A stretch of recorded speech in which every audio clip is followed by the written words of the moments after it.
जय श्री राम। शंखनाद में आपका स्वागत है। कई दिनों के हंगामे के बाद, अकड़ दिखाने के बाद राहुल गांधी कांग्रेस चर्चा को तैयार हो ही गई। संसद में पेपर लीक को लेकर चर्चा, वंदे मातरम बिल आया हुआ है उसको लेकर चर्चा, कांग्रेस को हामी भरनी पड़ी और कांग्रेस के पीछे पीछे जो विपक्षी दल है जिनको कांग्रेस ने रोक कर रखा था वो भी तैयार हुए। वैसे तो अखिलेश यादव, डीएमके, शरद पवार, ये जो पार्टियां हैं इनको चर्चा से कोई समस्या नहीं थी धर्मेंद्र प्रधान के इस्तीफे के बाद, लेकिन राहुल गांधी अड़े, कांग्रेस अड़ी कि नहीं, हमको तो अमित शाह से जवाबदेही चाहिए। मन बढ़ गया है तो एक मंत्री का इस्तीफा हुआ तो दूसरे को भी बोलने के लिए कहो और नीचा दिखाने की कोशिश करो। इन्होंने पूरी कोशिश की कि अमित शाह जो है वो बयान दे, चाहे पैलेट गन को लेकर हो, चाहे गोली चलाने को लेकर हो, इसको लेकर अमित शाह बयान दे और यहां पर फजीहत हो।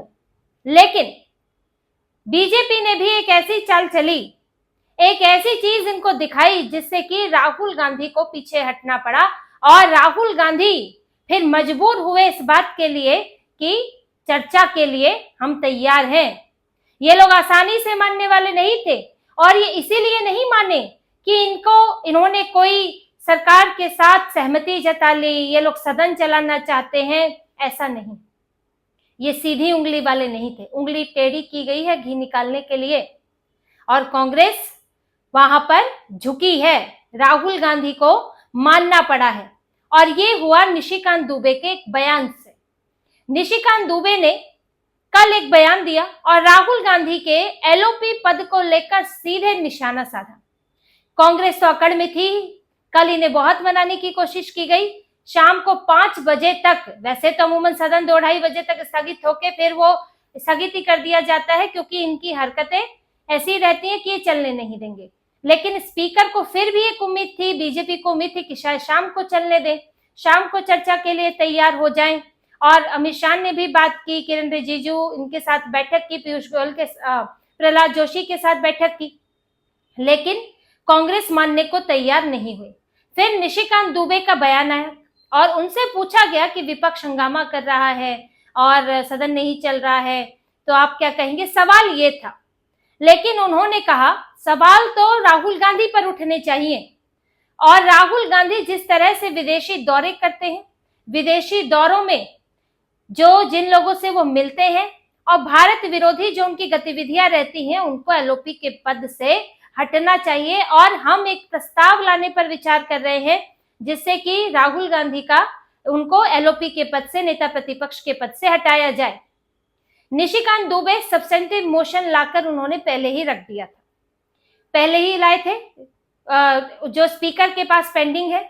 और सब्सटेंटिव मोशन अगर स्पीकर स्वीकार कर लेते हैं तो उससे सदन में, इसमें 2-3 तरीके हैं। एक सदन में आता है, चर्चा होती है, वोटिंग कंपलसरी है और इनके पास इतने वोट है नहीं कि ये राहुल गांधी को बचा लें। अगर प्रिविलेज कमिटी में जाता है, एथिक्स कमिटी में जाता है तो वहां भी जो वर्चस्व है वो है केंद्र सरकार का, बीजेपी का है। तो राहुल गांधी और कांग्रेस तब बैकफुट पर आए हैं जब निशिकांत दुबे ने बयान दिया है। एक तरह से इनको धमकी दी गई कि भाई अगर सदन नहीं चलने दोगे तो तुम सदन से बाहर हो जाओगे, वरना इतने दिनों से क्यों नहीं मान रहे थे। 1 हफ्ता हो गया, पूरा 1 हफ्ता इन्होंने ऐसे ही गुजार दिया। फिर सोमवार को कम से कम, जब पेपर लीक पर चर्चा है और कोई ऐसा नहीं है कि किसी और चीज पे चर्चा की बात हो रही है, जिस मुद्दे को तुम उठा रहे हो कि नहीं छात्रों की बात है, छात्रों का नुकसान हो रहा है, फलाना ढिकना, और वही पेपर लीक में सख्त सजा की बात है, 10 साल की सजा, 10 करोड़ जुर्माना और साथ ही उसमें जो मामले का निपटारा कितने समय पर हो उसको सीमित किया जा रहा है और तुमको उस पर भी चर्चा नहीं करनी है। तुमसे लगातार बात की जा रही है, तुम फालतू के मुद्दे उठा रहे हो कि पैलेट गन किसने चलाई, अमित शाह बयान दे, जिसने चलाई है जांच हो रही है और उस अधिकारी को पकड़ा जाएगा। जैसे बिहार में जिसने गोली चलाई उसको सस्पेंड किया गया, वहां के गृह मंत्री ने कोई बयान दिया है, वहां के मुख्यमंत्री ने, सम्राट चौधरी ने बयान दिया है। तो यहाँ पर इन्होंने जबरदस्ती की। कांग्रेस के समय पर भी बहुत लाठियां चली हैं, बाबा रामदेव को कैसे उठाकर भगाया गया ये सबके सामने है।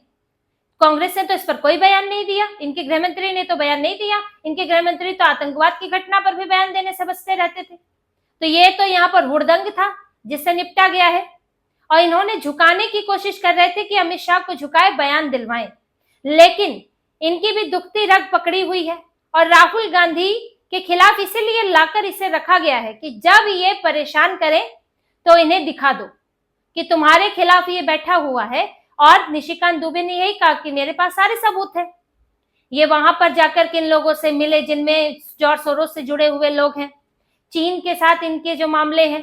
और चीन को लेकर तो देखिए, ये अगर इनके खिलाफ केस बनाया जाए, एक देखिए एलओपी के खिलाफ ऐसा नहीं है कि ये जो केस होगा, ये जो प्रस्ताव है, ये प्रस्ताव कोई आपराधिक मामला है, ये एक नैतिक मामला भी होता है और नैतिक आधार पर तो ये कहीं नहीं ठहरते। डोकलाम का मामला जब चल रहा था, स्टैंड ऑफ था, तब ये चाइनीज एम्बेसी गए हुए थे और ये तो खुद चाइना के अखबार ने जो है, जो उसका न्यूज वेबसाइट है, ये तो खुद ग्लोबल टाइम्स में आया हुआ है, जो चाइना की न्यूज वेबसाइट है, सरकारी वेबसाइट उसको कह सकते हैं। और तब जब उसमें आया तो राहुल गांधी फड़फड़ाए कि नहीं नहीं, हम तो जी भूटान वालों से भी मिले थे, वहां भी गए थे, हम तो स्थिति की जानकारी लेने गए थे। पहला आदमी है, किसी देश का पहला ऐसा नेता होगा जो स्थिति की जानकारी अपने देश से नहीं ले रहा है, जिससे साथ झगड़ा हो रहा है उससे ले रहा है। चाइना के साथ स्टैंड ऑफ चल रहा है और तुम स्थिति को जानने के लिए चाइनीज एम्बेसी जाओगे? वहां क्या तुम दलाली करने गए थे? वहां क्या कुछ खबरें लीक करने गए थे? एजेंट बनकर गए थे? तो मॉरल आधार पे देखें, नैतिक आधार पे तो राहुल गांधी एलओपी तो बनने के लायक है ही नहीं, सांसद बनने लायक नहीं। अब मामला तो इनकी नागरिकता का भी है, जिसको लेकर अभी केंद्र सरकार बहुत गंभीरता से, सख्ती से चीजें करती नहीं है, या फिर उतने वो उस तरह के हो सकता है कि डॉक्यूमेंट्स ना हो या डॉक्यूमेंट्स आने में और समय लगता हो, वो एक अलग बात है। लेकिन अगर सख्ती से शुरू हो गए तो फिर इनके लिए कम से कम इनकी जग हसाई तो हो जाएगी भारत में कि ये कितना बड़ा फ्रॉड इन्होंने किया है। एक केस तो बन ही जाएगा इनके ऊपर। और यहाँ पर फिर सब्सटेंटिव मोशन है, जिसमें विदेशों में जो मिलकर आए, एक तो डिफेंडर्स ऑफ डेमोक्रेसी वाला बयान देकर आए थे ये, फिर ये सोरोस से एनजीओ से जुड़े हुए लोगों से मिलते हैं, यहाँ पर शेट्टी से मिलते हैं जो सोरोस की ही कंपनी से जुड़ा हुआ है। और वहां पर इनके जो सीक्रेट दौरे होते हैं, कभी किसी लड़की के साथ, कभी किसी, अमूमन ये लड़कियों के साथ ही नजर आते हैं। वहां एक लड़की के साथ नजर आए थे, डिनर कर रहे थे, फिर उसे घर छोड़ा या उसके घर जा रहे थे, ये नहीं कह सकते। दूसरी बात, ये अभी एक नजर आए हैं, वो एक मुस्लिम महिला है, उसके साथ नजर आए हैं। तो अक्सर ये विदेश जाते हैं तो ये लड़कियों के साथ नजर आते हैं। अब क्या इनकी दोस्त रहती है, जानकार रहती है, क्या रहती है, ये तो कांग्रेस बता सकती है और राहुल गांधी बता सकते हैं। लेकिन दोस्तों के साथ कभी इनकी तस्वीरें आती नहीं है, महिला मित्र के साथ ही तस्वीरें आती हैं। और किस तरह से ये सीआरपीएफ को चकमा देने की कोशिश करते हैं। यहाँ से बोलकर जाएंगे वियतनाम, वियतनाम से निकल जाएंगे दुबई, दुबई से निकल जाएंगे कहीं और। क्यों कर रहे हैं ऐसा, क्यों छुपा रहे हैं? और बिना बताए आप चले जाते हैं। आप तो एलओपी है भाई, नेता प्रतिपक्ष है, आपको जिम्मेदारी देनी, आपकी जिम्मेदारी है बताना सदन को कि आप बाहर जा रहे हैं, कहाँ जा रहे हैं। सीआरपीएफ को आपकी सुरक्षा देखनी होती है। सीआरपीएफ ने इसलिए ही शिकायत की थी कि भाई ये बताकर नहीं जाते हैं। तो ये सारे मामले हैं, सबूत है, तस्वीरें हैं। ये जो मुस्लिम महिला के साथ ये दिखे हैं, 3 बच्चों के साथ दिखे, वो सदन में अगर दिखा दिया जाएगा तो कांग्रेस कितना भी हल्ला हंगामा करे कि नहीं भाई ऑथेंटिक नहीं है, लेकिन ये राहुल गांधी भी कई अनऑथेंटिक चीजें वहां दिखा देते हैं, लेकिन मीडिया में तो चर्चा हो जाएगी, सोशल मीडिया पर तो चल जाएगा, तब कांग्रेस जवाब देगी। तो सब्सटेंटिव मोशन इनकी बड़ी परेशानी है। और इसको लाने के बाद ये चाहे कितना हल्ला हंगामा कर, जो होगा वो तो होगा ही। देखिए बीजेपी की बैठकों में बीजेपी के बीच क्या चर्चा होती है, राहुल गांधी को क्यों नहीं बहुत ज्यादा जो है एक तरह से कोई सख्त कार्रवाई क्यों नहीं होती है? लगता है कि विक्टिम कार्ड खेल लेंगे, ज्यादा जेल भेजा, बड़ी सजा हुई, कुछ हुआ तो विक्टिम कार्ड खेल लेंगे, कुछ इस तरह की चीजें, पद से हटाया गया, ये सब चीजें की गई। लेकिन जब पानी सिर के ऊपर से चला जाए, जब ये परमानेंट विक्टिम कार्ड ही खेलते रहते हैं, मुझे बोलने नहीं दिया जाता, मेरा माइक बंद कर दिया जाता है, मेरे साथ अत्याचार हो रहा है, और यही बात बीजेपी की भी चर्चा भी हुई है कि ये तो पहले ही विक्टिम कार्ड खेलते हैं और ये सदन चलने नहीं देते हैं। ये टारगेट के साथ ही आए हैं कि नहीं चलने देंगे, और ये जो बिल इस वक्त सरकार को लाने हैं वो बिल पेश नहीं होने देंगे, और बाद में सरकार को ही बोलेंगे देखो अनप्रोडक्टिव रहा, ये तो काम ही नहीं करा पाए। तो ये तो आपको दोनों तरफ से मारेंगे, उल्टा भी लगेगा, सीधा भी लगेगा। तो इसीलिए फिर क्यों इन्हें बख्शा जाए, फिर क्यों नहीं जो हमारे हाथ में चीजें हैं इनको मजबूर करने की, इनको झुकाने की, उनका इस्तेमाल किया जाए। और इस्तेमाल किया गया। निशिकांत दुबे का बयान ऐसे नहीं आता है, ये आपने पहले भी देखा होगा कि निशिकांत दुबे कुछ अगर चीजें छेड़ते हैं, बात करते हैं, तो वो सोची समझी बीजेपी की प्लानिंग होती है। ये बैठक हुई है, लगातार बैठक हो रही है कि भाई कैसे जो है सदन को चलाया जाए, और उसी में ही फिर निशिकांत दुबे को टास्क दे दिया गया और वो अचानक से उन्होंने राहुल गांधी के खिलाफ प्रस्ताव की बात कर दी और ये बयान चल पड़ा, कांग्रेस के कानों तक भी पहुंचा और फिर ये समझ में आने लगा कि अब ज्यादा करेंगे। देखो एक ना होता है कि जैसे कहते हैं ना, डराना भी एक सीमा तक होता है। अब सामने वाला जब अपने डर से उबर जाए या अपने नुकसान के लिए तैयार हो जाए तो फिर आप फंस जाते हैं। जैसे कि नौकरी में होता है, नौकरी का डर रहता है लोगों को, इसलिए बहुत सारी चीजें सहन करते हैं, लेकिन जब नौकरी का डर अगर निकल गया, आदमी रिजाइन करने को तैयार बैठा है, रिजाइन लेके बैठा है, तो फिर तो वो बहुत घातक हो जाता है किसी के लिए भी। तो वही बात है, अगर भाजपा ये सोच लिया भाजपा ने कि विक्टिम कार्ड खेलें चाहे जो कार्ड खेलें, अब इनको जो है सबक सिखाना है, तो फिर कांग्रेस क्या कर लेगी? भाजपा का वो सरकार में है, संसद चला रहे, प्रस्ताव लाए हुए, कुछ नहीं कर सकते। तो मजबूर एक हद तक ही करो, उससे ज्यादा नहीं। और ये बात बीजेपी ने तब भी दिखा दी थी जब पीएम आवास पर ये लोग बैठे थे। पीएम आवास पर राहुल गांधी अचानक से आए और बैठ गए, हंगामा करने लगे। तो उसके बाद अगले दिन क्या हुआ था? अगले दिन बीजेपी ने अपनी ताकत दिखाई कि हम सरकार में तो हैं, लेकिन हमारा भी संगठन है और तुमसे बड़ा संगठन है।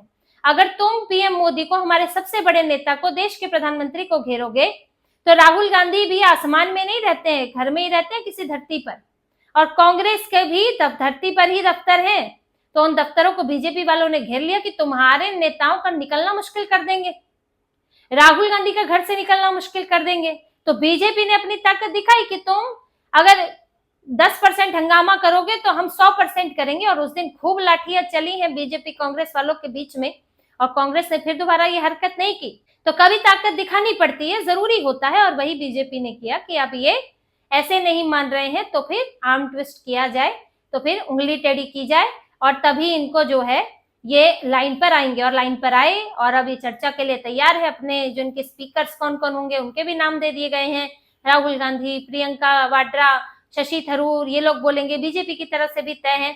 और देखिए जो दूसरी पार्टियां हैं वो तैयार थी, अखिलेश यादव हो गए, जो उनसे स्पीकर ने खुद बात की थी, उन्होंने पहले कहा था भी धर्मेंद्र प्रधान का इस्तीफा हो तब चर्चा करेंगे, तो वो तैयार थे। लेकिन कांग्रेस ने सबको रोक रखा था एकजुटता के नाम पर। नहीं, एकजुटता होनी चाहिए, एकजुटता होनी चाहिए। अब ठीक है भाई, तुम जब इस तरह से भड़काने का काम करोगे तो तुम ही टारगेट हो गया। अखिलेश यादव को टारगेट नहीं किया बीजेपी ने, ना ही किसी और नेता को किया है, सीधे सीधे निशिकांत दुबे ने राहुल गांधी का नाम लिया है। तो राहुल गांधी और कांग्रेस अपनी मर्जी से छात्रों के भले के लिए इस पर बात करने को बिल्कुल तैयार नहीं हुए। आप भ्रम में बिल्कुल ना रहे। इनको साफ तौर पर मैसेज दिया गया है कि अब अगर नहीं मानोगे तो उसके बाद तुम्हें पहले संसद से बाहर करेंगे, उसके बाद हम सदन चलाएंगे, तुम बाहर खड़े होकर जितना मर्जी हंगामा करते रहो। तो इसी तरह की और खबरें और विश्लेषण आपके लिए लाते रहेंगे। हमसे जुड़े रहिए, सब्सक्राइब कीजिए, कमेंट कीजिए। बहुत बहुत धन्यवाद। जय श्री राम।